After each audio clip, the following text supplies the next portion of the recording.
നമസ്കാരം. മലയാളികൾക്ക് മോഹൻലാലിനെ പോലെ അദ്ദേഹത്തിന്റെ കുടുംബവും പ്രിയപ്പെട്ടതാണ്. പ്രണവിന്റെയും സുചിത്രയുടെയും വിശേഷങ്ങൾ വൈറലാകുന്നത് പോലെ അദ്ദേഹത്തിന്റെ മകൾ വിസ്മയുടെ വിശേഷങ്ങളും വൈറലായി മാറാറുണ്ട്. എന്നാൽ മലയാളികൾക്ക് അത്ര സുപരിചിതയല്ല വിസ്മയ. വളരെ വിരളമായ ചില ഫംഗ്ഷനുകളിൽ കുടുംബത്തോടൊപ്പം പ്രത്യക്ഷപ്പെട്ടപ്പോൾ മാത്രമാണ് വിസ്മയ ക്യാമറ കണ്ണുകളിൽ ഉൾപ്പെട്ടിട്ടുള്ളത്. വിദേശത്താണ് വിസ്മയ പഠിച്ചതും ജീവിതം ചിലവഴിക്കുന്നത്. അച്ഛനെ പോലെ സകലകല വല്ലഭയായ വിസ്മയ ചെയ്യാൻ ഏറെ ഇഷ്ടപ്പെടുന്ന കാര്യം ചിത്രരചനയും എഴുത്തും യാത്രകളുമാണ്. തന്റെ യാത്രാവിശേഷങ്ങളും യാത്രയിൽ കാണുന്ന കാഴ്ചകളും ഇൻസ്റ്റാഗ്രാം പോസ്റ്റുകളായും ഫോട്ടോകളായും പങ്കുവെക്കാറുണ്ടെങ്കിലും വിസ്മയ സ്വന്തം ചിത്രങ്ങൾ അധികം പങ്കുവെക്കാറില്ല. ഇപ്പോഴത്തെ മുത്തശ്ശിയുമായുള്ള മുഖസാദൃശ്യത്തെക്കുറിച്ച് പറയുന്ന വിസ്മയ മോഹൻലാലിന്റെ പോസ്റ്റാണ് ശ്രദ്ധേയമാകുന്നത്. മുഖത്തൊരു കണ്ണട വെച്ച് തലമുടി പിന്നിലേക്ക് ഒതുക്കി കെട്ടിയുള്ള ചിത്രം പങ്കുവെച്ച ശേഷമായിരുന്നു വിസ്മയുടെ പ്രതികരണം. ഈ കണ്ണാടി കൂടി ആയപ്പോൾ എന്നെ കാണാൻ മുത്തശ്ശിയെ പോലെയായി. ഇൻസ്റ്റാഗ്രാം സ്റ്റോറിയായാണ് ഈ ചിത്രം വിസ്മയ പങ്കുവെച്ചത്. മുത്തശ്ശി ശാന്തകുമാരിയുടെ മുഖത്തേതുപോലൊരു കണ്ണട കൂടിയായപ്പോൾ വിസ്മയ മോഹൻലാൽ അമ്മൂമ്മയുടെ അതേ പകർപ്പ് തന്നെയെന്ന് പറയാതിരിക്കുന്നത് എങ്ങനെയെന്നാണ് ആരാധകർ ചോദിക്കുന്നത്. അമ്മ സുചിത്രയുമായുള്ള സാദൃശ്യവും ചൂണ്ടിക്കാട്ടുന്നവരുണ്ട്. പ്രകൃതിയെ സ്നേഹിക്കുന്ന, അതിനോട് ഇണങ്ങി ജീവിക്കുന്ന വ്യക്തി കൂടിയാണ് മായ. സർവോപരി എഴുത്തുകാരി എന്ന് പറഞ്ഞെങ്കിലും പൂർണ്ണമാവില്ല. ഗ്രെയിൻസ് ഓഫ് സ്റ്റാർഡസ്റ്റ് എന്ന പേരിൽ വിസ്മയ ഒരു കവിതാ സമാഹാരം എഴുതിയിരുന്നു. ഇംഗ്ലീഷിലെ പുസ്തകം നക്ഷത്രധൂളികൾ എന്ന പേരിൽ മലയാളത്തിലുമുണ്ട്. നാട്ടിൽ കുടുംബം മുഴുവൻ പങ്കെടുത്ത ചടങ്ങിലാണ് വിസ്മയ തന്റെ പുസ്തകം പ്രകാശനം ചെയ്തത്. കോപ്പികളിൽ ഒരെണ്ണം കളിക്കൂട്ടുകാരൻ കൂടിയായ ചാലുചേട്ടൻ എന്ന് വിളിക്കുന്ന ദുൽഖർ സൽമാന് അയച്ചു കൊടുക്കുകയും ചെയ്തിരുന്നു. ഇടയ്ക്ക് തായ്ലാന്റിൽ പോയി മൊയ്ത്തായി ചെയ്ത് ശരീരഭാരം കുറച്ച വിശേഷവും വിസ്മയ പോസ്റ്റ് ചെയ്തിരുന്നു. ഈ പുസ്തകത്തിന് മോഹൻലാൽ എഴുതിയ ആമുഖവും ശ്രദ്ധേയമാണ്. എന്റെ ജീവിതത്തിലെ പരമപ്രധാനമായ നിമിഷം രചനയുടേതാണ്.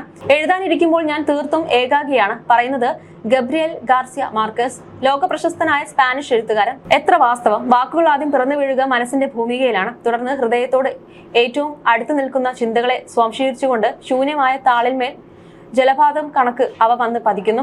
പ്രജ്ഞയുടെ ഉജ്ജ്വലമായ തിളക്കം ആ പ്രവാഹത്തെ പ്രകാശിപ്പിക്കുന്നു. ഏതോ വിദൂരമായ മൂലയിലിരിക്കുന്ന അജ്ഞാതനായ വായനക്കാരനെ അത് ചെന്ന് സ്പർശിക്കുന്നു. പ്രതിപാദനരായ തിരക്കഥാകൃത്തുക്കളുടെ സൃഷ്ടികളിലൂടെ കടന്നുപോകെ എന്നിലെ അഭിനേതാവ് ഇതേ അപാരത വാക്കുകളുടെ വർണ്ണാനുദിതമായ കരുത്ത് അനുഭവിച്ചറിയുന്നുണ്ട്. സൃഷ്ടിയുടെ യാമങ്ങളിൽ ഏകാന്തചാരിയായ എഴുത്തുകാരൻ അനുഭവിക്കുന്നതെന്തോ അതിനെ ഞാൻ സ്വാംശീകരിക്കുന്നു. എന്റേതായ കലാരൂപത്തിലൂടെ അതിനെ പുനരാവിഷ്കരിക്കുന്നു. ചിത്രകലയും ഏകാന്തമായ സബരി തന്നെയാണ്. കുറെ കൂടി സങ്കീർണമായ യത്നം. നിറങ്ങളും രൂപങ്ങളും ചിത്രകാരന്റെ വിരലിന് ചുവട്ടിൽ വെച്ച് പ്രണയബന്ധരായി ഇഴുകിച്ചേരുമ്പോൾ ആസ്വാദകന്റെ ഉള്ളിലും ഊഷ്മള വികാരങ്ങളുടെ നിശബ്ദ വിസ്ഫോടനങ്ങൾ സംഭവിക്കുന്നു. കലയുടെ പ്രതിബിംബ സ്വഭാവമാണിതിന് പിന്നിലെന്ന് ഞാൻ വിശ്വസിക്കുന്നു. മനുഷ്യാനുഭവങ്ങളുടെ ദർപ്പണത്തിൽ നീ അപരൻ എന്നൊക്കെയുള്ള സാങ്കല്പിക അതിർവരമ്പുകൾ അലിഞ്ഞില്ലാതാവുന്നു. കവിത എന്ന അതിസൂക്ഷ്മമായ സാഹിത്യശാഖയെക്കുറിച്ച് ആധികാരികമായി സംസാരിക്കാൻ ഞാൻ ആളല്ല. വ്യക്തിപരമായി കവിത എനിക്ക് എന്ത് എന്ന് മാത്രം ഞാനിവിടെ പറയാൻ ആഗ്രഹിക്കുന്നു. എന്നെ സംബന്ധിച്ചിടത്തോളം സൂക്ഷ്മതയും വാക്ചാതുര്യവും തമ്മിലുള്ള കമനീയമായ ഒരു മേളനമാണ് കവിത. വാക്കുകളുടെ നിഗൂഢമായ കരുത്തിലേക്ക് ആഴ്ന്നിറങ്ങാൻ അഗാധമായ ധ്യാനം ആവശ്യമാണ്. വളരെ കുറച്ച് വാക്കുകൾ കൊണ്ട് വികാരങ്ങളുടെ ഒരു വിസ്തൃത പ്രപഞ്ചം തീർക്കുന്ന മഹാകവികൾ.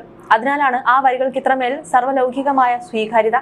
സമയത്തിന്റെയും സ്ഥലത്തിന്റെയും പരിമിതികളെ ഉല്ലംഘിക്കാൻ അവർക്ക് കഴിയുന്നതും അതുകൊണ്ട് തന്നെ. അത്തരം കവികളുടെ ഔന്നത്യമാർന്ന പ്രതിരൂപമാണ് പരമ്പരാഗത ജാപ്പനീസ് ഹൈക്കുവിന്റെ ഉപജ്ഞാതാവ് മത്സുവോ വാഷോ. അദ്ദേഹത്തിൽ നിന്ന് പുറപ്പെടുന്ന ഓരോ വരിയും ഐന്ദ്രികമായ ആഹ്ലാദ അനുഭൂതിയാണ്. അവ യാത്രയാണ്. അതേസമയം ലക്ഷ്യസ്ഥാനവും യാത്ര എന്നത് വീട് തന്നെ. ഭാഷ പറയുന്നുവെന്നുമാണ് മോഹൻലാൽ കുറിച്ചത്. പബ്ലിഷ് ചെയ്യാൻ വേണ്ടി എഴുതിയതല്ല, പലപ്പോഴായി എഴുതി വെച്ച കവിതകൾ ഒരു പുസ്തകമാക്കുകയായിരുന്നു എന്ന് ഒരു സഹയാത്രികയായ ബ്ലോഗർക്ക് നൽകിയ അഭിമുഖത്തിൽ വിസ്മയ പറഞ്ഞിരുന്നു. ഇപ്പോൾ ഈ പുസ്തകത്തിന്റെ 2ാം പതിപ്പ് പുറത്തിറക്കാനുള്ള തയ്യാറെടുപ്പിലാണ് അത്ര വിസ്മയ. അച്ഛന്റെ പാരമ്പര്യം പിന്തുടർന്ന് അഭിനയത്തിലേക്ക് വരില്ല എന്നുറപ്പുള്ള താരപുത്രിമാരിൽ ഒരാളാണ് വിസ്മയ മോഹൻലാൽ. എഴുത്തും വായനയും വരകളും യാത്രകളും മാർഷൽ ആർട്സും ക്ലേ ആർട്ടും ഒക്കെയാണ് വിസ്മയുടെ ഇഷ്ടവിനോദങ്ങൾ. സ്വന്തം ഫോട്ടോകൾ പങ്കുവെക്കുന്ന ചിത്രങ്ങളെക്കാൾ വിസ്മയ കൂടുതലും പങ്കുവെക്കുന്നത് ഇത്തരം ഫോട്ടോകളും വീഡിയോകളും ഒക്കെയാണ്. കുറച്ച് ദിവസങ്ങൾക്ക് മുമ്പ് സംവിധായകൻ ആലപ്പി അഷ്റഫ് തന്റെ വീഡിയോയിലൂടെ വിസ്മയെ കാണാതായതിനെ കുറിച്ച് പറഞ്ഞ വാക്കുകളും ശ്രദ്ധ നേടിയിരുന്നു. ലാലും പ്രിയദർശനും കുടുംബവും ഓസ്ട്രേലിയയിലേക്ക് പോയി. എന്നാൽ പിന്നെയാണ് കുട്ടികളുടെ കളിപ്പാട്ടം എടുത്തില്ലല്ലോ എന്ന് ലാലിന്റെ ശ്രദ്ധയിൽപ്പെടുന്നത്. ലാൽ കല്യാണിയോടും പ്രണവിനോടും ചോദിച്ചു മറന്നുപോയി എന്ന മറുപടി നൽകുന്നു. എന്നാൽ ശ്രദ്ധക്കുറവിനും ഓർമ്മക്കുറവിനും സുചിത്രയെയും ബിസിയെയും വഴക്ക് പറഞ്ഞു. ഒരു ക്ലാസ് തന്നെ എടുത്തു നൽകി. ഇനി നിങ്ങൾ ഒന്നും സൂക്ഷിക്കേണ്ട, ഞാൻ തന്നെ എല്ലാം സൂക്ഷിച്ചോളാം എന്ന് പറഞ്ഞ് എല്ലാവരുടെയും വിസയും പാസ്പോർട്ടും പണവും എല്ലാം ലാൽ തന്നെ സൂക്ഷിച്ചു. എയർപോർട്ടിന്റെ വെളിയിൽ ഇറങ്ങി 5 മണിക്കൂർ യാത്ര. ആ യാത്രയിലെല്ലാം എല്ലാവരെയും ഉപദേശിച്ച് മോഹൻലാൽ പക്ഷേ പിന്നെയാണ് തിരിച്ചറിഞ്ഞത് എല്ലാവരുടെയും പാസ്പോർട്ടും വിസയും പണവും അടങ്ങുന്ന പെട്ടി എടുക്കാൻ അദ്ദേഹം മറന്നുവെന്ന്. പെട്ടെന്ന് തന്നെ എയർപോർട്ടിൽ പില്ലറിൽ അരികിലേക്ക് എത്തി. ഭാഗ്യത്തിന് പെട്ടി അവിടെ തന്നെ ഉണ്ട്. പക്ഷേ ഇതിൽ നിന്നും ഒരു കാര്യം മനസ്സിലാക്കാം, എല്ലാവരെയും ഉപദേശിക്കാൻ വളരെ എളുപ്പമാണ്, പക്ഷേ പ്രാവർത്തികമാക്കാനാണ് പാടെന്ന് ആലപ്പി അഷ്റഫ് പറഞ്ഞു. പക്ഷേ പിന്നെയാണ് സംഭവബോധമായ മറ്റൊരു സംഭവം നടക്കുന്നത്. താമസ സ്ഥലത്ത് നിന്നും ലിഫ്റ്റിലേക്ക് കയറുന്നതിന്റെ ഇടയിൽ വിസ്മയ ഇടയ്ക്ക് വെച്ച് കാണാതെ പോയി. അവിടെ അവർ താമസിച്ചിരുന്നത് ഹോട്ടലിലെ 34 14ാമത്തെ നിലയിലായിരുന്നു. ലിഫ്റ്റിൽ താഴേക്ക് വരികയാണ്. 12ാമത്തെ നിലയിൽ എത്തിയപ്പോൾ അവിടെ ഇറങ്ങുന്നവരുടെ കൂട്ടത്തിൽ മോഹൻലാലിന്റെ മകളും ഇറങ്ങി. കുട്ടി ഇറങ്ങുന്നത് കാണുമ്പോഴേക്ക് ഡോർ അടഞ്ഞ് താഴേക്ക് പോയി. എതിർവശം ഉണ്ടായിരുന്ന മറ്റൊരു ലിഫ്റ്റ് തുറന്നിരിക്കുന്നത് കണ്ട് കുട്ടി അതിലേക്ക് കയറി. പിന്നീട് കടന്നുപോയ ഓരോ നിമിഷവും ലാൽ അഭിനയിച്ച ക്ലൈമാക്സുകളെ കടത്തിവെട്ടുന്നതായിരുന്നു. ലാൽ വെപ്രാളപ്പെട്ട് ആകെ പാനിക്കായി. എന്ത് ചെയ്യണമെന്നറിയാതെ ഓരോരോ ഫ്ളാറ്റിലും ഇറങ്ങി കുട്ടിയെ തെരഞ്ഞു. ജീവിതത്തിൽ ഒരിക്കൽ പോലും ഇതുപോലൊരു ലാലേട്ടനെ കണ്ടിട്ടില്ലെന്ന് ലിസി സാക്ഷ്യപ്പെടുത്തുന്നു. ഏത് നിമിഷവും നിയന്ത്രണം വിട്ട് പൊട്ടിക്കരയുന്ന രീതിയിലായിരുന്നു ലാൽ. അവസാനം 30ാമത്തെ നിലയിൽ നിന്ന് തന്റെ മകളെ കണ്ടെത്തിയപ്പോഴാണ് ലാലിന്റെ ജീവൻ വീണത്. എല്ലാവരുടെയും ശ്വാസം നേരെ വീണതും അപ്പോഴായിരുന്നുവെന്നും ആലപ്പി അഷ്റഫ് പറഞ്ഞു. അതേസമയം മോഹൻലാലിന്റെ അമ്മ ശാന്തകുമാരി വർഷങ്ങളായി കിടപ്പിലാണ്. പലപ്പോഴും അമ്മയെക്കുറിച്ച് പറയുമ്പോൾ മോഹൻലാൽ വികാരധീനനാവാറുണ്ട്. അടുത്തിടെയും അമ്മയെക്കുറിച്ച് നടൻ പറഞ്ഞിരുന്നു.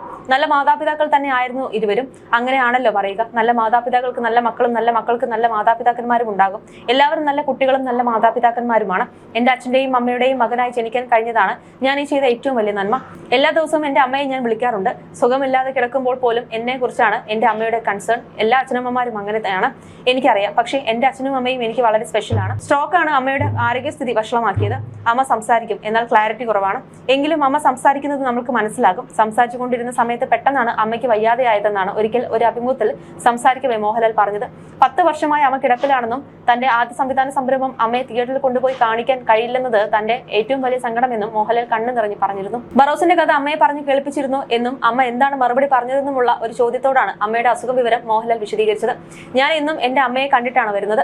എന്റെ അമ്മ സുഖമില്ലാതെ ഇരിക്കുകയാണ്. 10 വർഷത്തോളമായി അമ്മ കിടപ്പിലാണ്. പക്ഷെ ഞാൻ ഇങ്ങനെ ഒരു സിനിമ ചെയ്യുന്നു എന്നുള്ളത് അമ്മയ്ക്ക് അറിയാമെന്നുമായിരുന്നു മോഹൻലാൽ പറഞ്ഞിരുന്നത്.